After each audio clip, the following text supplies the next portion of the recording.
chair to sit on? Why do I need a desk to work on? Why do I need a house to live in? Why do I need a dog to walk around?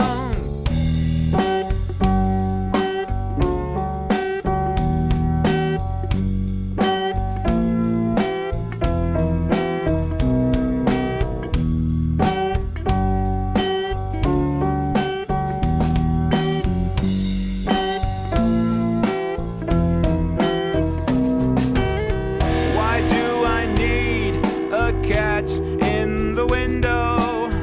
Why do I need shower curtain rings? Why do I need a fancy doorknob? Why do I need a bird that sings? Why do I need all these things? Who's telling me how to live? Who's gonna see? Who's gonna see? Who's gonna hold me when I must go? Why do I need a couch to sleep on? Why do I need a car to drive? Why do I need a house to live in? Do I pet for life? Why do I need all these things? Who's telling me how to live? Hello, fellow book clubbers, and especially Kitten Duo, of course, our preferred member who is on the outside looking in, observing us. I mention Kitten because she is so consistently expressing. She supports the program financially with the super chats, but more importantly, the others do that too. But Kitten Duo consistently makes my day by expressing how important the book club is, and I wanted to cop out.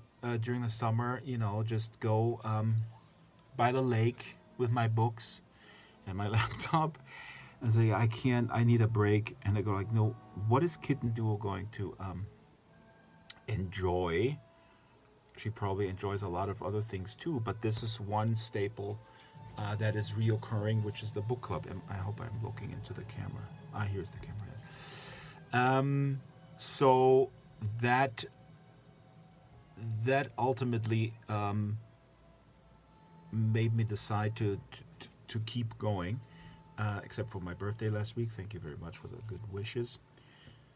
That does not mean that the other people who show up and engage in the conversation are less important. Everybody is important. If only 2 people show up, that's important. I'm not, one of the things that I learned over the years, and maybe because I'm a little older, and maybe also because I do have a consistent day job that brings in a little bit, so I'm not obsessed like some other YouTubers with numbers. I mean, some people are obsessed with numbers because numbers at a certain level of YouTube, they translate into dollars. So people are out there to make money and grift. Why am I getting on this topic? I wanted to talk about books, but I think it's important to talk about this community aspect. By the way, I got a Perry Roden hat for my birthday, trucker hat. The numbers are not important to me. The community is. And again, it's like you're doing a show, and I'm not gonna lie, as a former live musician, of course it's cool if the whole venue is completely full. But if there's only 2 people and the 2 people care about what you have to say, that's as important, if not more so, because the connection and the well, the importance to these particular people of what you have to say. This is a heightened thing. Other people may just show up like ah, I gotta kill some time, whatever. Anyway, there's a lot of nuance to this subject. Um, the same applies to the book club.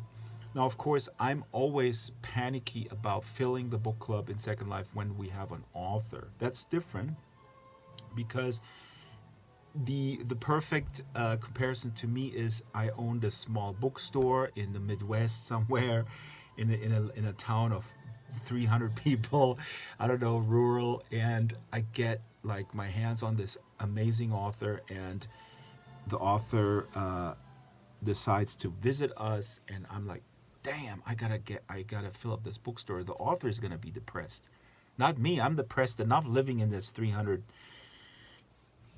Okay, don't want to say anything against small towns either, but if you have an interest that is not matched by the 300 people that live in your town, that can be very lonely. That's why we have Second Life, where we can connect others, the community of interest. But anyway, so this is my analogy. That's why I'm panicky about when we have an author coming in, because I don't want the author to feel bad, the artist that is presenting something. To me, like I said, every person that shows up is as important as the other one. And Kitten Do is double important. Okay, whatever. To get the Perry Roden stuff out of the way, I just briefly wanted to show you that I'm recollecting the 100 Heftromane from when I started reading in May of 1983. I was 12, and again, 100 of these constitute a epic storyline that is one arc, and these are covers from the 80s. And it's just like I could just put them all against the wall. This is the only Perry Roden thing that we're going to talk about today. I promise. Look at this. Fairies. So anyway, so I'm collecting these from eBay. So I have the 100. This is the 1100 cycle, from 1100 to 1200. And I want to have them all complete, and then I'm going to reread it from top to bottom. Again, this is one story arc. Doesn't mean you can drop in anytime. This is actually something that fascinates me, that the writers have to be constantly aware that people randomly come across these on the newsstand, and like, okay, I'm going to check this out. So they need to be kind of oriented without it being too repetitive and boring. Again, I showed this before. This is the very one I started with. So I actually started mid-cycle, and I got hooked, and then I got into music when I was 13, and then stopped reading. Here comes my favorite cover. This cover here. This is a Topsidian or Topsida. These are really kind of badass alien race. Centaurs, of course. Okay, let's skip a few here in the interest of time. Wait. We gotta move on because we have a show to. Don't want to like. Ugh, I showed these already, I think. Give me 1 second. This one. I love this one too. Work of art. Johnny Brook is the artist who drew all these until his passing about 10 years ago or so, I think. And he won a Hugo Award. So there's some international recognition. Otherwise, it's ignored. Okay, let's go back to the virtual world. See you there. Look. This I gotta say, the Perry Roden merch store on Spreadshirt, which is the equivalent of Redbubble in the US, is so good. And no offense, Lindenlab, but you gotta step up your merch game. It's ridiculous. Okay, it's not that hard.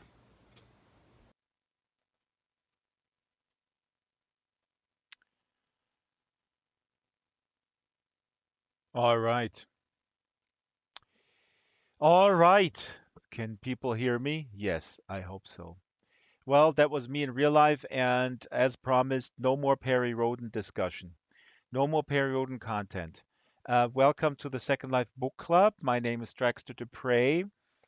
And well, one more periodin content because this is me. And the intro song that we played today is from my album I Ate Chocolate and Lost 20 Pounds, which is a joke, of course. But uh, a book, this is the book club, that is very important in my mind in terms of living healthy, not necessarily only losing weight, is the book called Fat Chance: The Hidden Truth About Sugar by Dr. Robert Lustig. Very important book. So this is my recommendation for nonfiction today. This is really incredible. Um, Sugar really kills more people than smoking. But let's not get into the depressing stuff. Well, I had my birthday. I got a lot of birthday wishes. I really appreciate that. And how are you guys doing? Let's see here. Who do we have in our esteemed audience? We have Kitten Do, of course, on the YouTubes. Kitten says, "Hello, everyone in world. Hello, everyone in world. Gapno, Flenza, Little Brett, Bunny, and Kia's number one fan. Full disclosure, Kia's number one fan is actually my alt on the other machine. Now, my question is, what are you guys reading right now? Type it in the local chat, maybe with a link to the Goodreads or whatever you find important. Uh, or if you're not reading right now, what are you planning on reading? What are you excited about? Did you hear about something? Um, oh wait, I can't talk about Perry Roden anymore. I can't talk about my subscription. I bought a subscription and it's delivered in the mail. Okay, sorry, I broke my own promise. But speaking about my birthday on August 24th, uh, everyone has uh, famous or inspirational people born on their birthday. Gapno says just finished Die Wand, The Wall by Marlene Haushofer. Absolutely incredible. We spoke about that. Absolute hidden gem. I don't know how hidden it is. I mean, generally, she is a little forgotten compared to other people of the era. The Wall, I can only, The Wall is definitely a must read. Um, it is transformative. It will stay with you, and it's an easy read. It's a nice flow, and it's very very deep. Um, Now, where was I? Yes, people who are born on your birthday and are famous or inspirational or both. They don't have to be famous, but they can be inspirational. Now, so happens that I did not know this on my birthday, August 24th. A guy that is extremely influential to me. I did not even know this. Was born in 1922. Howard Zinn.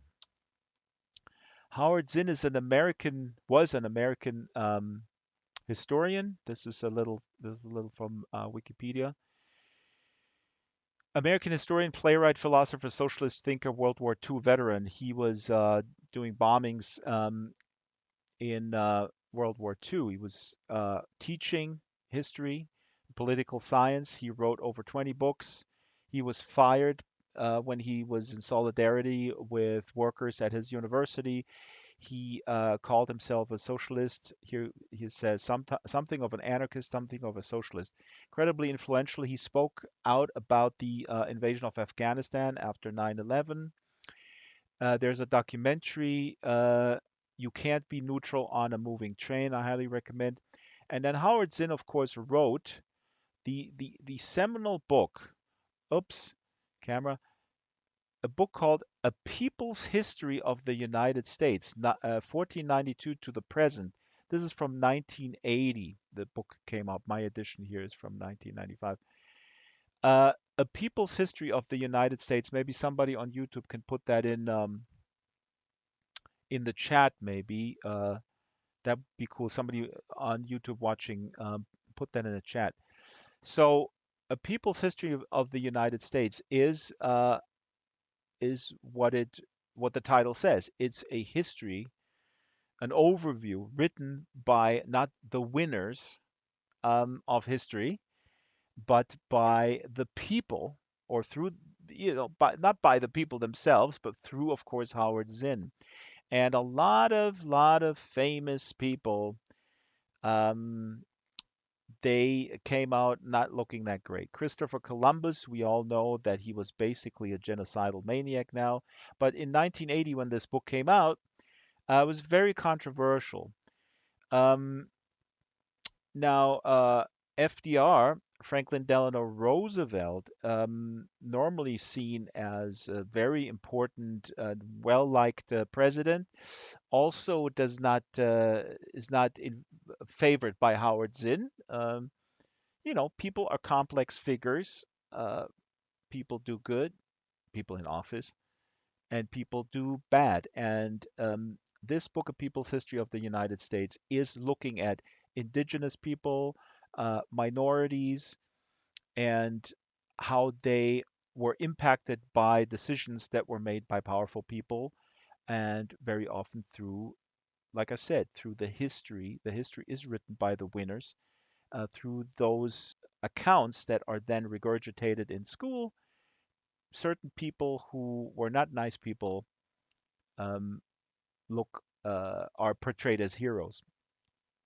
I do want to read actually the afterword of the book to give you a little um, taste of it. If you don't know this book, you have to get it. It's an absolute classic. And what I also didn't know, me being an immigrant to the U.S., when I found this book, my wife actually told me about it, and I bought it. Um, I thought this is amazing. There is nothing wrong with that. This is amazing. And then I learned over the years that Howard Zinn was very controversial. There were well-known historians that speaking out against him. Here, actually, this Wikipedia has the FBI files. So of course the FBI kept tabs on him.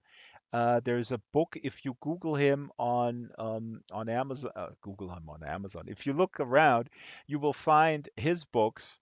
If you Google his name, you will find his books, and then you find books by the prominent book by an Israeli historian. Uh, sorry, about an Armenian writer.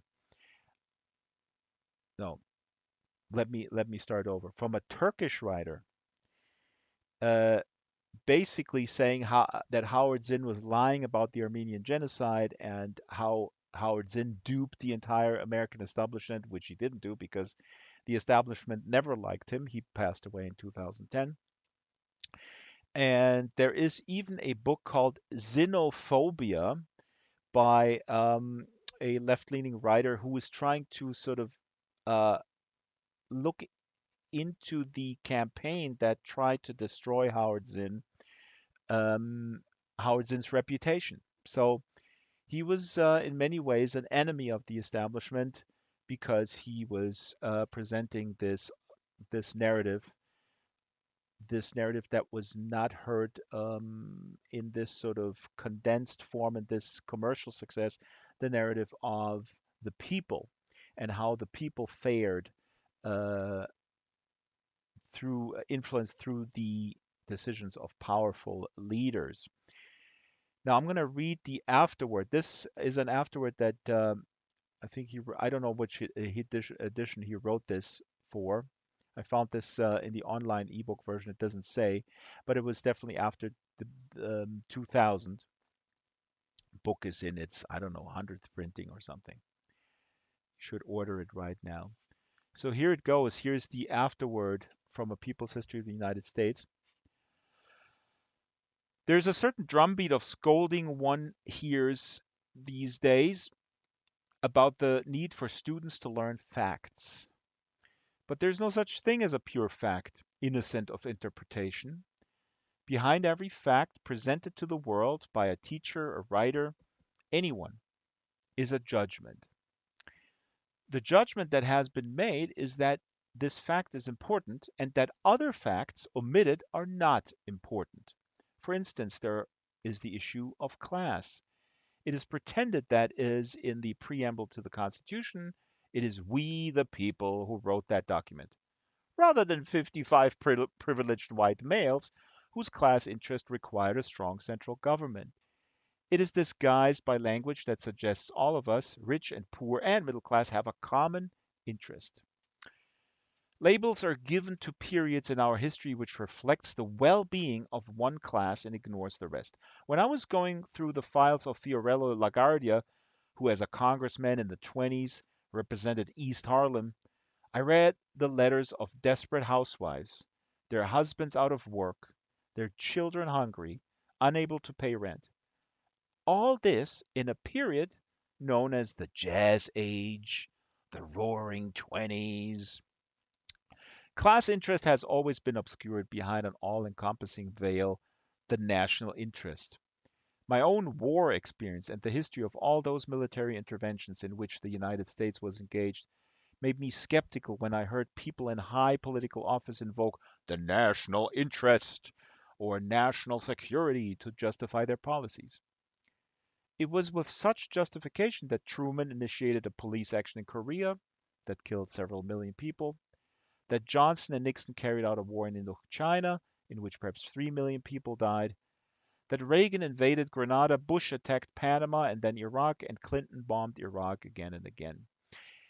Is there a national interest when a few people decide on war and huge numbers of others here and abroad are killed or crippled as a result of such a decision? Should citizens not ask in whose interest are we doing what we're doing? Then why not, I came to think, tell the story of wars not through the eyes of the generals and diplomats, but from the viewpoints of the GIs, of the parents who received the black border telegrams, even of the enemy. That's from the afterword of Howard Zinn's People's History of the United States. Has to, in my humble opinion, be in every shelf. Uh, if you're American or if you're not, it's completely irrelevant. Oops, we lost one. We lost Bunny McCloud. All right. She's got xenophobia. Anyways, this is yeah. So this is my the say my birthday birthday pal Howard Zinn. Happy birthday. Now, oh, Bunny said, I share my birthday with Ringo Starr. Interesting. Yeah, Gapno, especially for people outside of the US, this is an amazing author. And I mean, my shame, I don't know any of his other books, and there was a lot of really cool remembrance stuff on various programs that mentioned the book about Vietnam as well, and but this book is actually a must-have. Also, there's a kids edition. I think it's called the Kids History of a People's. Oh my God, I gotta look this up. But so there is one written for young folks, teenagers. I have it in the shelf. I should have prepared this. Very, very cool. I got this from my son when he was, I don't know, 12. Um, so the people who are watching this on YouTube can also chime in. Who's their birthday pal? Who shares their birthday? Now, oh, Bunny McCloud is back. Howard Zinn booted her off. Oops, we got some boob shot into the YouTubes. Um, now, right. So the other thing that I actually want to again pick up and read a little bit. Let me sink this into the ground and move this one over because this is a book I've been talking about also for a while. Is Star of the Unborn. Let's see if I have. Here we go. Star of the Unborn, briefly, because I don't want to do the same thing every week if you haven't seen it. Star of the Unborn was written by Franz Werfel. Franz Werfel was a very, very influential, here's actually Austrian Bohemian novelist. He was born in Prague. Um, of the 20th century, of the early 20th century. He passed away in 1945. Now, this is crazy. He passed away on August 26, 1945. He was sick the last 2 years of his life when he wrote Star of the Unborn. He finished the book, and here we go. I mean, I'm not superstitious, but he finished this book, which is about he himself, or the protagonist who bears his initials, traveling into the future, 100,000 years into the future, and experiencing a civilization that has solved a lot of problems, created other ones. It's like a lucid dream of 690 pages. It is absolutely insane. They fly around in the stars. They go to he witnesses he gets invited into a star school where the pupils elongate like stars. They fly around the stars. They play with them like billiard pool balls. Franz Werfel finished this book on my birthday. He finished it 2 days before he passed away. So I don't know, I'm getting obsessed now with these serendipitous coincidences or whatever, because I it took me a long time to decide on which book to read for the summer, which big one, and I chose this one out of a big stack. And then everything fell in together. The subject matter of the protagonist going into the future. He witnesses a altercation between those highly evolved beings. The Earth, by the way, is flat. There's just there is a gray lawn over the entire surface of Earth that transmits thoughts. There is the evening news projected into the sky in gigantic letters that the stars form. There is a theater where people display their thoughts in the room. They create virtual reality rooms with their minds. Again, this was written 1943 to 1945. It is absolutely insane. And the protagonist, who bears Franz Werfel's initials, FW, is brought into this world by his childhood friend, and he does not know, the protagonist doesn't know if he's dead. He looks like he's in his suit that he was buried with, and the last memory that he has was that he actually died. I mean, Franz Werfel, when he wrote this, he knew that he was very sick, but he was able to finish it. And there's it's a lot about death and rebirth, because one of the other aspects, alongside all these very cool sort of sci-fi, proto-sci-fi uh, ideas of going into the stars, teleporting out there. Another idea that I spoke about last time, people don't teleport to places, they teleport the place to them. That's an absolutely insane idea. They got these little games with little kugels, with little metal balls, and if they get into the right hole, then the place comes to them. Um, the projection of the room and a theater performance is influenced by the people in the audience who project their ideas into the quote unquote improviser's head, who is the theater auteur. He collects all the thoughts like a telepath, and then creates sets, again projecting uh, um, into virtual reality through his mind, not into virtual, into real reality. So imagine that, he reses stuff out of his inventory in real time in that theater performance, and that's how the theater piece emerges. So aside from all these incredibly cool ideas that sound, as I'm speaking, kind of gimmicky, they're not gimmicky. They are metaphors and symbols for very deep aspects of the human condition. Basically, it's a highly philosophical book. This is a lot about death. So, little teaser, at the very end, he encounters a world. It's called the Winter Garden. Um, Oops, Elian is reading it on Gutenberg Project. Oh, I'm not spoiling anything, Elian, right? So you will still enjoy it. I mean, the language is so exquisite. I mean, he was one of the best writers, German language writers that we had in the 20th century, in my opinion.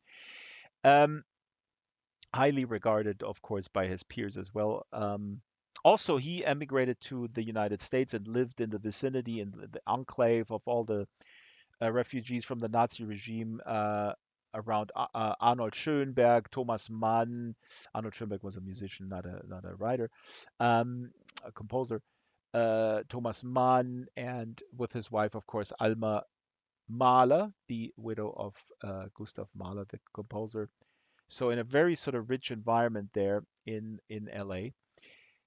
But I'm going all over the place. Where was I going? Yes. So in the Winter Garden in the book, what happens is that the people who die, and little Brad will love this because it's very creepy. So the concept of this highly evolved, the protagonist learns that the concept of death, you're not allowed to say death, but in the Winter Garden, people who are basically dying at the end of their life, they get very, very old, they there is a person called the animator, the animator, and he helps these people who are close to their death to go back to to their birth. So the concept is that when you're dying, you go to the winter garden and then you turn back time. You become a child, you become a baby, and you become a seed, and then you become a flower. So this sounds kind of beautiful on the surface, but it's very creepy because people lose their memory. People get separated. He almost describes Alzheimer's and dementia in that section, and I'm going to read it in a second. So the protagonist FW goes in there and he's pretty appalled because he feels they're making sort of this spectacle out of death, while at the same time they're not allowing their people to say even the word. And but the animator says, well, but it's beautiful. Isn't that so much progress? We're turning people into flowers, you know. And he goes like, well, and then he walks away a little bit from that field of marguerites, and then he sees very, very creepy little babies. Little Brad is waking up with with the heads and faces of very old people, and they are crying and screaming. And these are basically the botched ones. These are the botched experiences that could not be regressed into their birthplace. Again, keep in mind, little Brett. Little Brett is very young and loves horror. But little Brett, Franz Werfel wrote this in 1943, 1944, 1945.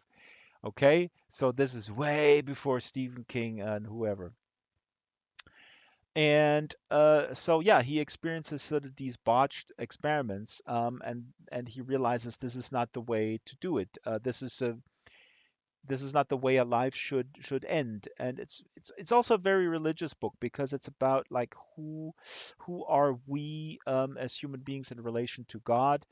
Franz Werfel was Jewish, but he was also very interested in other religions, and he wrote, of course, Song of Bernadette, which was very famous, turned into a big movie, where he wanted to write a book because he was saved from the Nazis fleeing through France, and he vowed that if he was saved and get safely to America, he would write a book about Bernadette from Lourdes. I'm not going to get into history because I don't know it. I'll tell you when I read the book. Anyway, at the very end, again, no spoilers here for Elian, who's reading Star of the Unborn. The end is beautiful. Um, and yeah, it's an extremely powerful book. It's also sometimes called a satire on sort of civilizations, future civilizations. I don't know if it's a satire. It's very funny, but certainly some things are so kind of overblown that I can see what people mean by that. And Gapno speaks. I'm assuming you speak German, Gapno. If you read this in German, um, Little Brett, this is a profound book. Little Brett says it's a creepy book. This is a beautiful, deeply philosophical, 700-page exploration into the human condition. And oh yeah, one of the other aspects, the main society is very clean. They have their norms, and then there is a society that is basically a little bit barbaric, as described by the dominant society, and they call them the jungle, which is also really interesting. And the jungle is more people who retain a certain, it's almost like an intentional community or a temporary autonomous zone in the political sense that he describes. So yeah, if Gapno, if you read this in German, the language is just, I don't know, it's just exquisite. Uh, I have it through archive.org. You can get it through archive.org in English, and I'm going to read this right now. I'm going to read an excerpt right now. I found the English translation, okay, but it does not capture the brilliance of his writing, the capacity. It doesn't. It's still good, but I think if you don't know uh, the German, it's totally fine if you read it in English. So here we go. I'm going to read a little excerpt from Starve the Unborn by Franz Werfel. So this is an exchange with his friend who brought him. Oh yeah, let me set this up. So his friend BH, they're all talking in initials. His friend BH, who was a high school friend, also fled the war and the Nazis. FW's friend BH brought him into the future somehow. We don't know how he brought him there, but he sucked him into the future 100,000 years. And BH is reincarnated. So he says himself, I reincarnated myself several times. That's why I'm here. And why you are here, I don't. I brought you here, but he does not say to the main protagonist, Franz Werfel, FW, if he's dead or not. So he doesn't reveal that. And here they talk about the nature of the Germans. Okay. Again, remember the context. This was written in exile, 1943 to 1945. Nazis ran rampant and killed and maimed, and the war was going on. This is his friend B.H. talking. I remember a famous book by a German hating German, a familiar alibi type of that time. One moment, don't interrupt me. The author's name was, now wait, I've got it. His name was Karl Egon von Ausfaller. With a little more effort, I might even recall the title of the book, but I had better save my strength for more important things. Now, I'm sure the book was published before 1960. Von Ausfaller claimed that there were only two kinds of Germans, the brownies and the imps.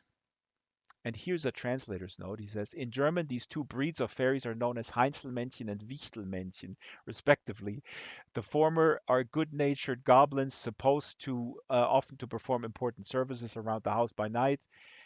The latter are young or inferior devils, little malignant spirits, petty demons. While their English-speaking cousins have less sonorous names, they have comparable qualities. This is the translator's note, okay? So in German, they're Heinzelmännchen and Wichtelmännchen, and in the English translation, they're brownies and imps. Here continues. The brownies were good, helpful, tireless, industrious workers who stubbornly appeared everywhere, whether they were wanted or not. If, for example, the workers had walked out of a factory anywhere in Europe, the brownies arrived on the scene at night and drudged unobserved until the dawn, even though the labor unions of the country in question stormed with rage. They helped everyone in every way, and they demanded no other reward except a little forgiveness of what was regarded as the eternal disgrace of the German people.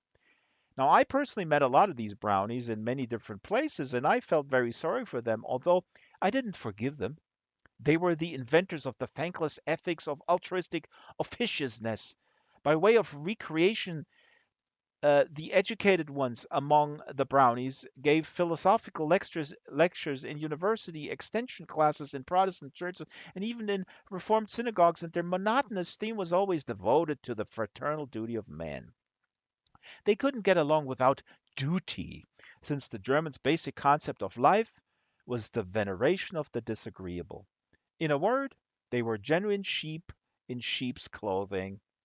But since they were so frantic about it, nobody believed them, and they were regarded as wolves. These brownies made up the greater part of the German nation. The other, much smaller group, the imps, played a far more interesting role. They weren't good spirits, but wicked ones, unregenerate hobgoblins in hundreds of disguises. They never appeared in their fabulous primitive form as hunchbacked dwarfs with long white beards. For that they had too much racial pride. Whenever it was halfway possible, they preferred to take the form of Nordic warriors. Nevertheless, even when they were tall and lean, they could not quite lose the facial expression of spiteful, narrow minded dwarfs who were chronically offended.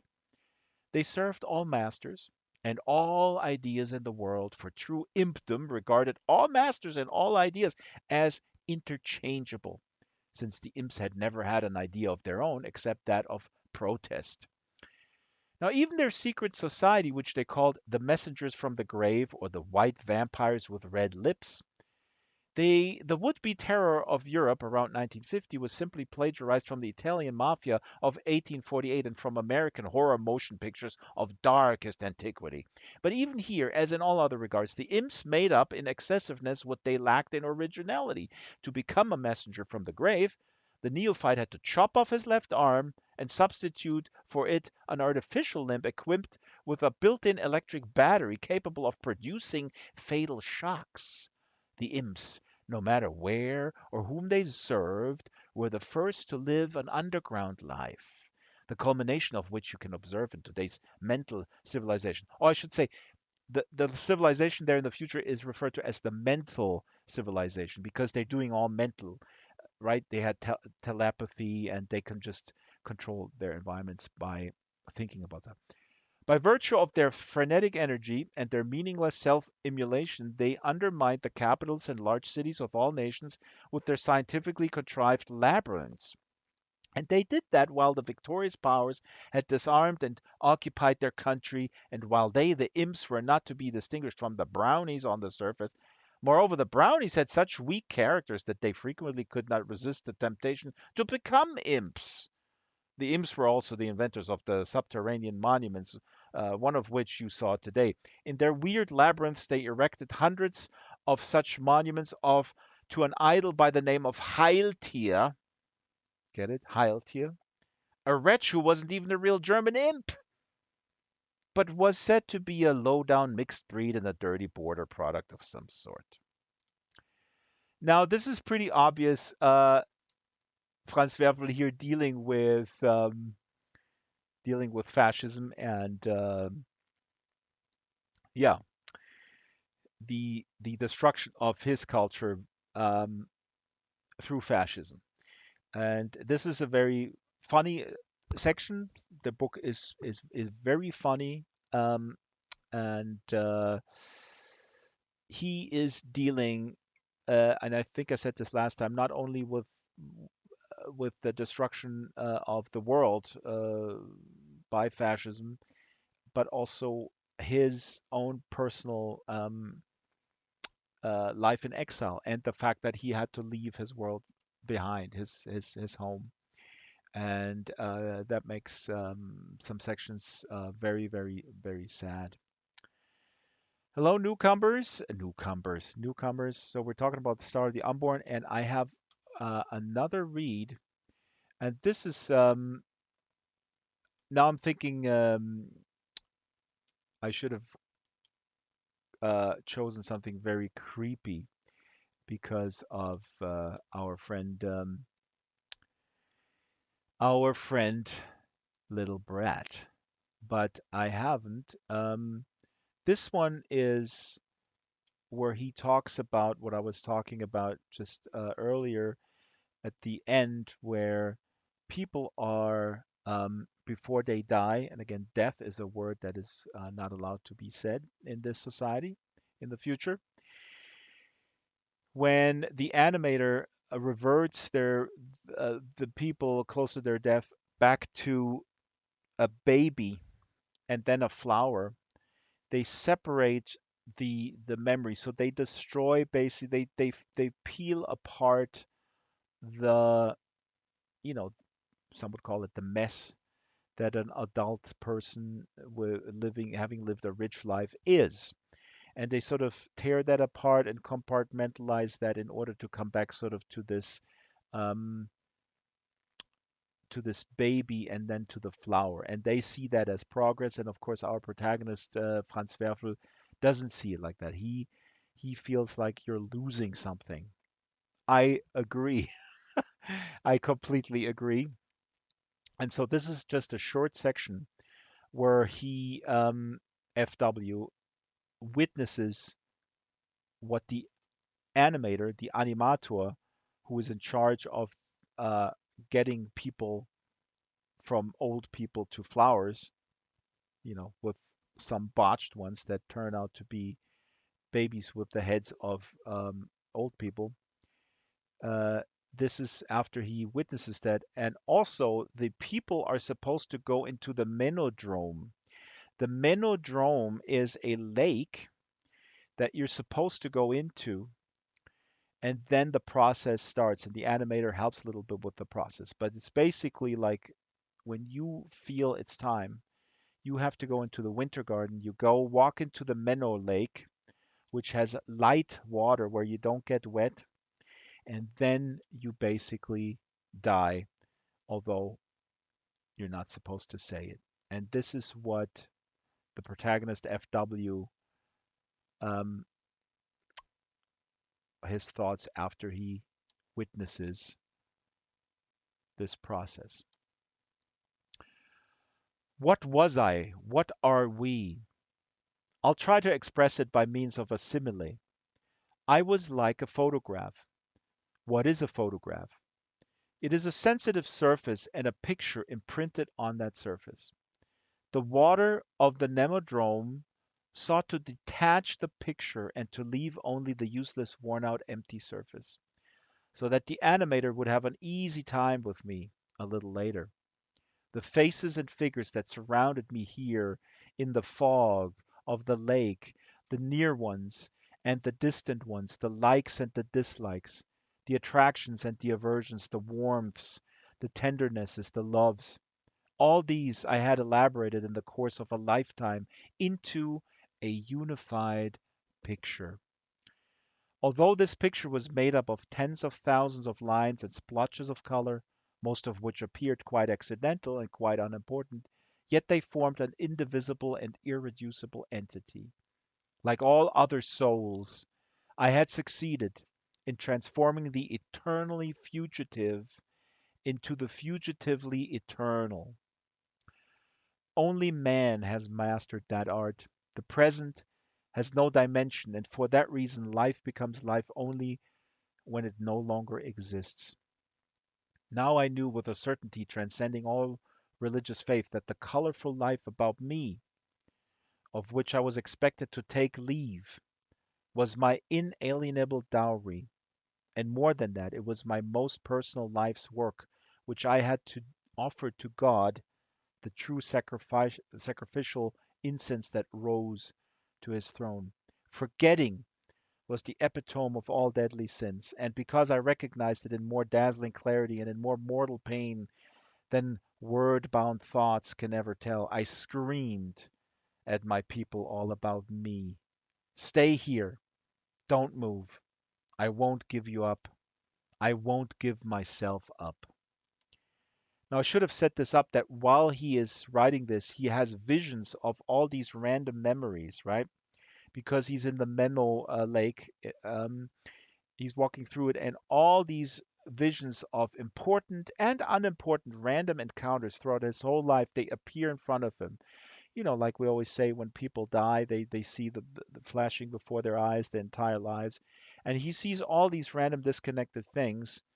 And then he realizes, wait a minute, the process here is to take those out of me, to make me to simplify me in order to turn me into a flower, right? But I don't want that. I want all the messiness. I want all these people, where it's not a hierarchy of important and unimportant. They're all kind of important, right? It's not, maybe the butcher, I say hi to him, or how much are the chicken legs, and here's my wife of 50 years. They all have the same importance on this picture. If you take one out, the entire whole of me collapses, and that's what he realizes with horror. Again, in the book, this is seen as progress. This is seen as a desirable way of dealing with the end of life issues. So when you read this today, I mean, I couldn't help thinking that this is like intentionally induced dementia, frankly, is what it is. What this future civilization sees again as the way to to to deal with um, to deal with end of life issues, right? They extract things until nothing is left, and they interpret this as a good thing where the person is at peace when the person is empty and then becomes a flower. So, really, really powerful. Um, I have one more excerpt prepared because, again, this book is just has just really completely blown me away. And if you're in an English speaking country, if you're in America, you're watching this or hear from Flenzo people in the United States, you can get this used on eBay for $5 or something. I actually bought it and have had it sent to a friend in California, and so I'll pick it up next time. Next time I'm there. I don't know. I don't know when that is. I don't like to contribute to CO2 or contribute to my own lack decrease of mental health by being confined in a plane. I mean, actually, yeah, only if it's absolutely essential, family related. But other than that, I'm not planning on.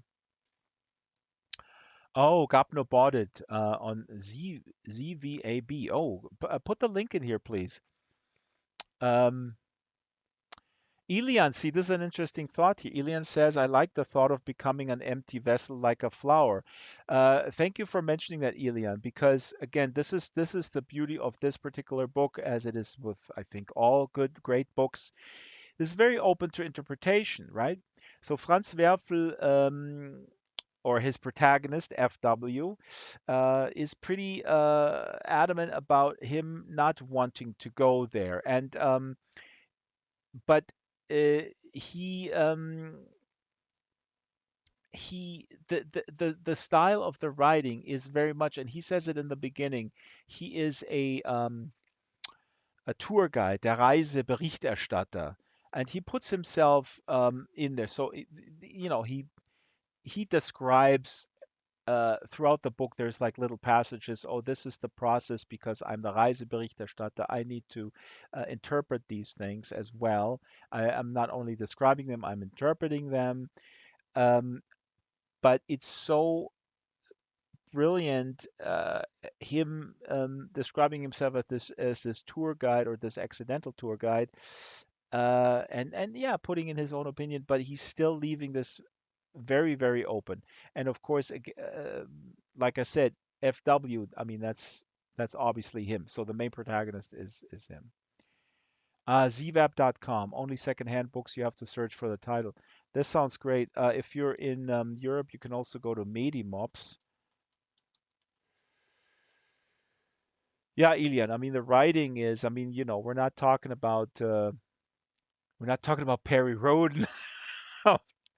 See, no, I mean Perry Road is fine. But there's a difference between I mean, it's the same with music. There's a difference between the score for, uh, I don't know. Let's just say a Hans Zimmer score. There's a difference between a Hans Zimmer score, and I know people go, Hans Zimmer's the greatest film composer of all time. Yeah, possibly, but he's not a Gustav Mahler. Okay, he's not a Gustav Mahler. He's not a Beethoven. He wouldn't say that. I don't think he would. I think he knows that there is a difference. Um, Although Hans Zimmer has created, just like John Williams, I don't think that these people will compare themselves to the big composers. Like Gustav Mahler comes to mind because Gustav Mahler, of course, first husband of Alma Mahler, who was Franz Werfel's wife. And the book actually, Star of the Unborn, has says this book is for Alma. Says in the beginning. Gabno, you will love this book. Please let us know how you liked it as you go along. It's transformative, and Elian as well. I'm going to read the last little excerpt, and then people can chime in, and we got to wrap it. Uh, but yeah, in terms of language, just Perry Roden comes to mind. But you know what I mean, Alien. I mean, there is a. I'm not an elitist. I'm not a snob in that regard. But to not acknowledge the expertise, the craft of writing, of like, let's just talk about German language, like Thomas Mann, Franz Werfel, Max Frisch, I don't know, Dürrenmatt, Böll, to compare those with my heroes Clark Dalton and Kaha Scher, who created Perry Roden, that would be absurd. That would be absurd. I love Perry Roden. I love pulp sci-fi. Even Philip K. Dick, who I love. Philip K. Dick is the most important sci-fi writer ever in my mind, living or dead. Sorry. Uh, there's no comparison between the language um, of Franz Werfel and Philip K. Dick. I'm sorry, Philip K. Dick is not that great. Oh my God, Elian throws out Tool or Green Day. Uh, I'm a big progressive metal fan, but for some reason I don't like Tool. So we'll talk about this on another book club. No, Tool is fantastic, but Green. No, wait a minute. But Green Day. No, I don't think this is an apt comparison, Ilian, because both are, but there's a very different genre of music. Green Day, they're good, solid musicians, as far as I know, but they play a very different style. That is different, I think. I don't know. This would be a great discussion. We'll talk about that. Snobbery or not, right? Judging, being judgmental.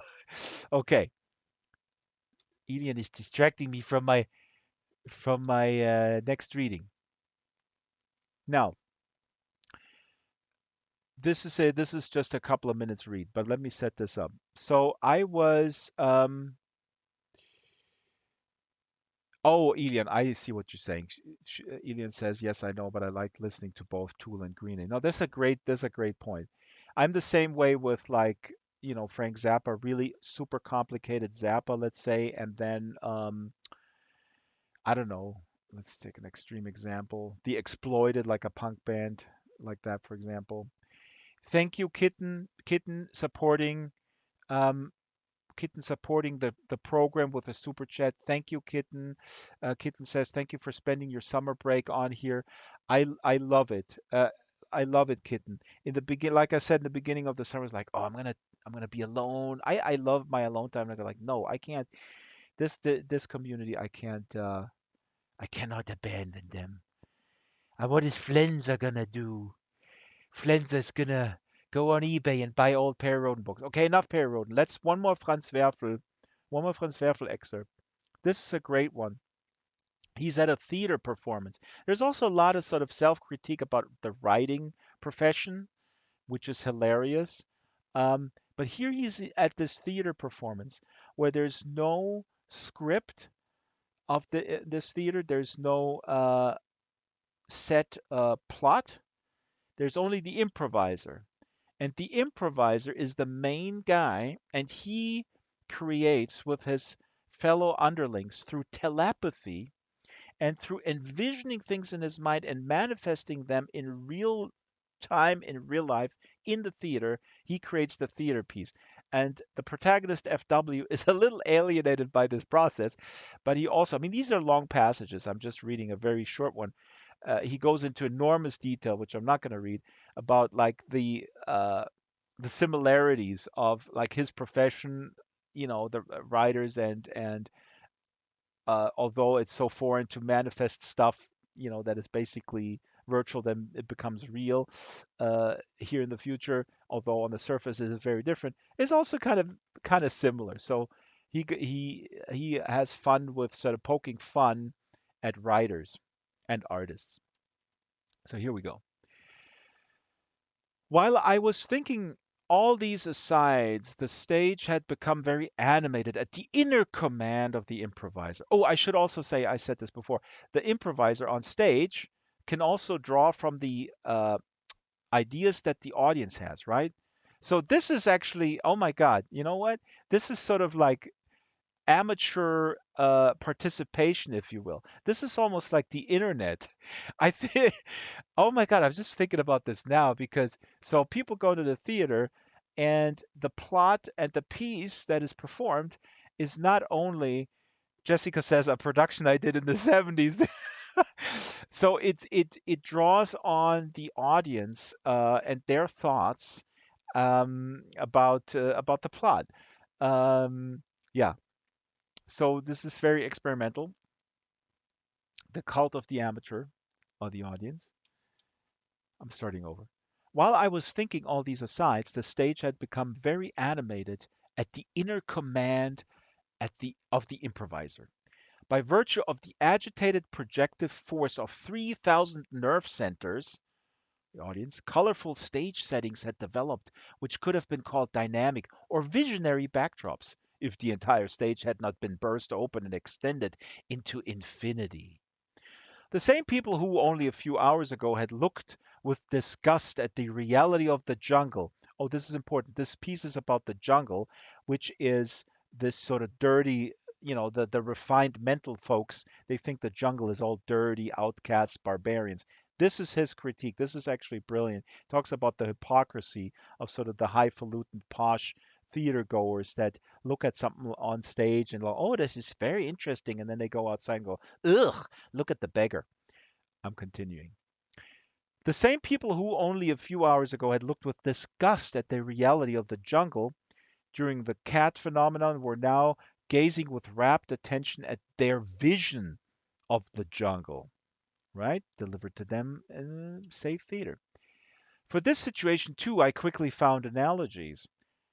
Hadn't the most reactionary bourgeois and capitalists of my day frantically applauded the plays of the revolutionary dramatists when literary snobbery happened to bring them into vogue? They did it because they were firmly convinced that the revolutionary dramatists weren't serious about it at all. And they were quite right. A vain, self centered literary ego can't be serious about anything except about the impression which it creates. And so night after night the theaters of our great cities were resplendent with jewels, glittering evening gowns, and white shirt fronts, while misery, hunger, depravity of body and soul paraded on the stage, and wild imprecations were uttered against those who had paid big admission prices for the privilege of being cursed, because they believed that these curses were not directed at them, but belonged to the realm of art. The poor people, on the other hand, crowded into the motion picture houses in order to stare rapturously at the jewels, glittering evening gowns, white shirt fronts, and lucrative eroticism on the silver screen. Right now, in the 11th cosmic capital year of Virgo, there was no more money, of course, no social distinctions, and above all, no misery. But in place of that, they had the jungle, and the jungle, which couldn't be mentioned in polite society, seemed to have become a sort of romantic abstraction. So here he describes this, the, in essence, the safety of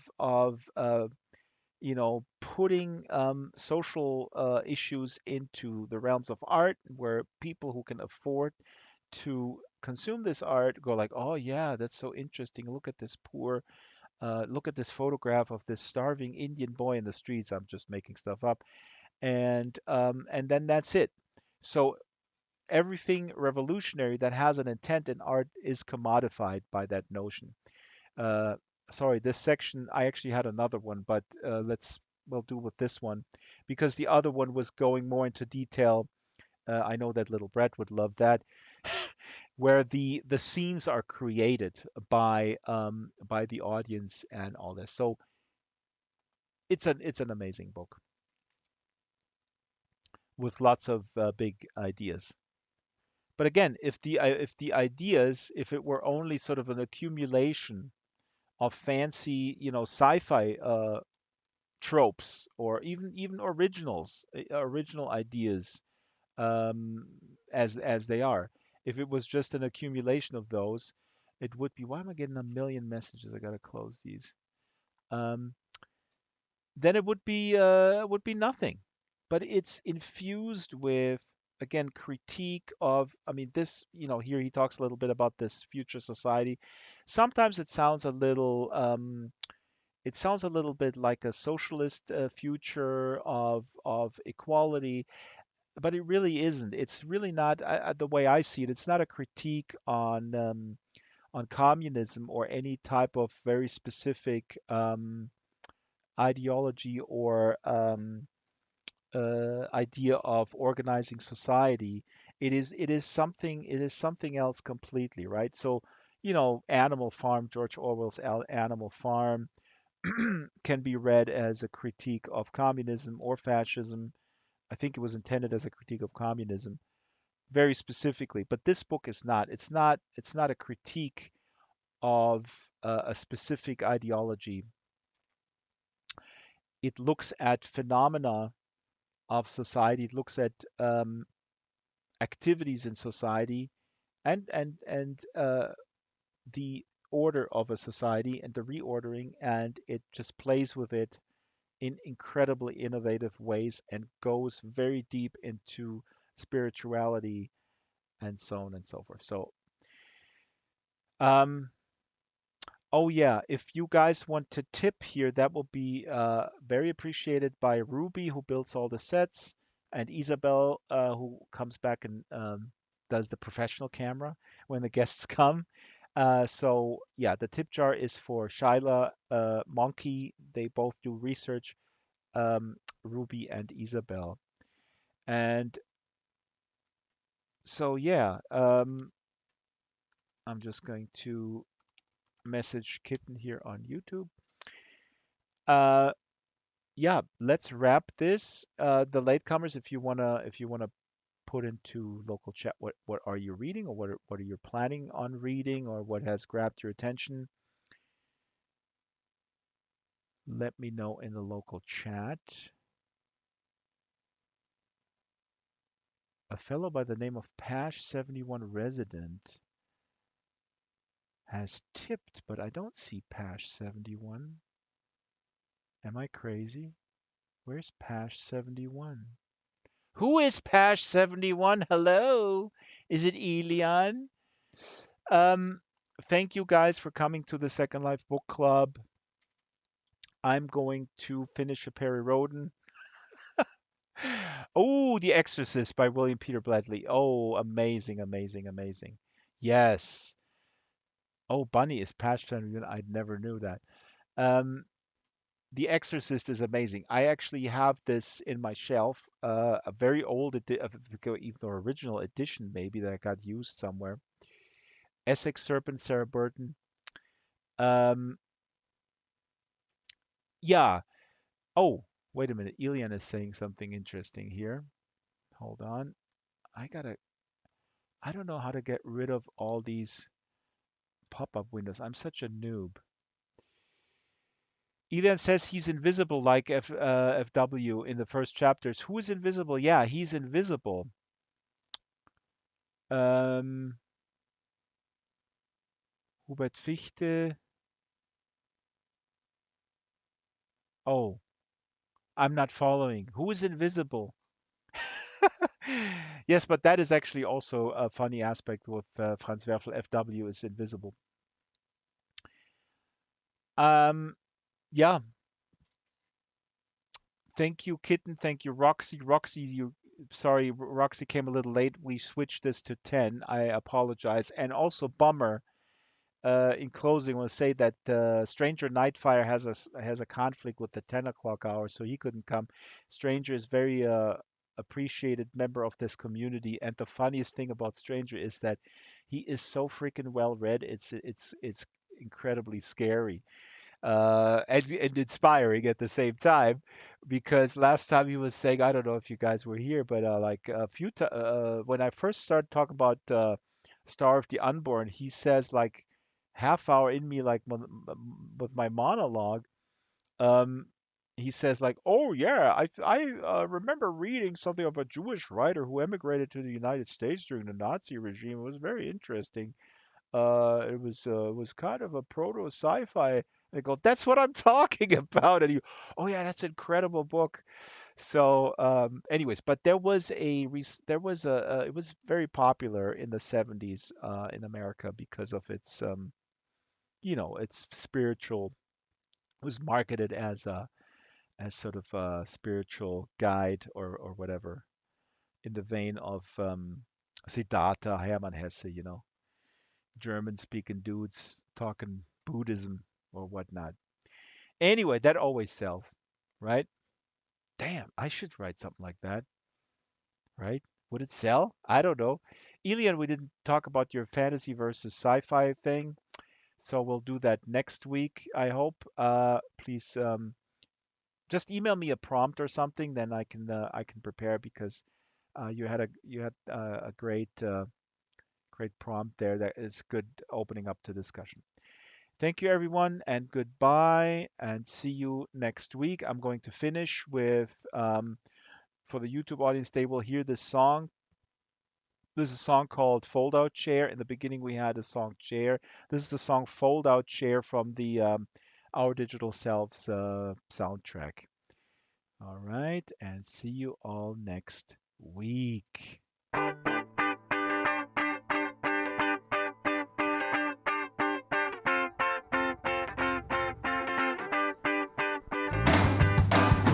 you want to see me again? Do you really want to say hello? But you left me hanging there. You pretended I was standing.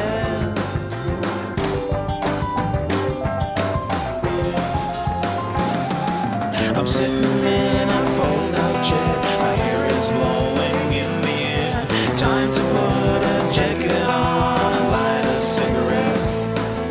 I'm waiting for the world to end. So something else left to pretend.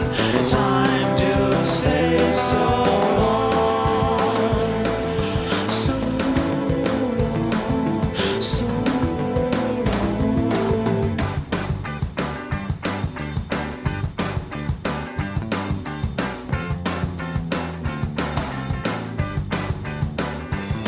But you left me hanging there.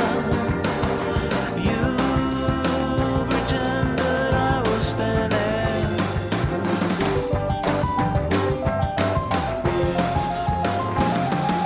I'm sitting in a fold-out chair. My hair is blowing.